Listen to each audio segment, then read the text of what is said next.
Madam, আপনার আঁচলটা একটু ঠিক করবেন। আচ্ছা তো ল্যাপটপ গুলো ঢুকিয়েছিস? এইগুলো আগে দেখে দে তাড়াতাড়ি ঝটপট। ম্যাডাম, আপনার আঁচলটা একটু ঠিক করবেন। কেন, আঁচলে কি সমস্যা হয়েছে? না, আপনার এই আঁচলটা নিয়েই তো যত বিতর্ক। সীমারেখা কিসের ছাড়িয়ে বিতর্ক? যাচ্ছেন আপনি। কিসের সীমারেখা? কিসের শালীনতা?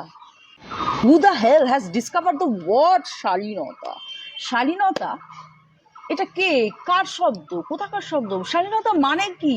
ড্রেস, আঁচল? আমার কাছে কিন্তু শালীনতা শব্দটার মানে অন্যরকম। সেটার মানে কনসেন্ট, পারমিশন। মানে এই যে আপনি আমার দিকে যদি লোলুপ দৃষ্টিতে তাকান, আমার সামাজিকতা, আমার শিক্ষা আপনাকে সেই পারমিশনটা দিচ্ছে না। আর যদি আমি আপনাকে কনসেন্ট না দিই, মানে আপনার দায়ে আপনার শিক্ষা যে আপনি আমাকে মায়ের চোখে দেখবেন, নয় বোনের চোখে, নয় দিদির চোখে, নয় কন্যা সন্তানের চোখে দেখবেন।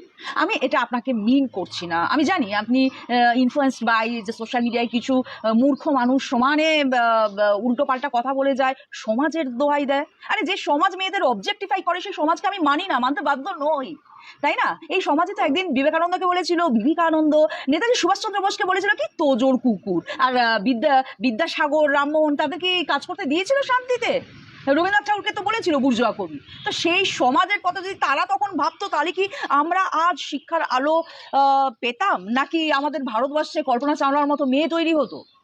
সাবিত্রীবাই ফুলের ডেডিকেশনটা কি আমরা সব ভুলে গেছি? নারী স্বাধীনতা এবং নারী শিক্ষার জন্য উনি ওনার জীবনটাই উৎসর্গ। তারা যদি তখন সমাজের কথা ভাবতেন, তাহলে কি সমাজ পরিবর্তন হতো? তাই আমি কি বলি বন্ধু, যে নিজের দৃষ্টিভঙ্গি বদলান, নিজেকে বদলান, সমাজ না আপনি আপ বদলে যাবে।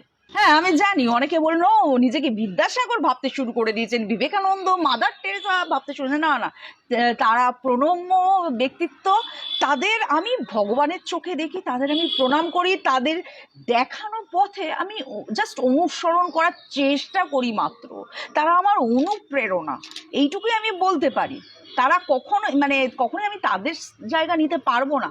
কিন্তু হ্যাঁ, তারা যদি এই আশেপাশের কতগুলো নরকের কতগুলো অপদার্থ অশিক্ষিত লোক কি বললো সেটা যদি ওনারা ভাবতেন, নিয়ে আজকে আমাদের প্রগতির রথ হয়তো এত দূর এগোতো না।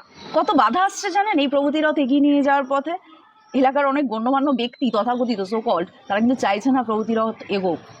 আমরা কিন্তু কোনো বাধাই মানছি না। অনেকে আবার লেগে কি জানেন তো, যে আপনি কি দেশটাকে কি পশ্চিমী দেশ করতে চাইছেন নাকি?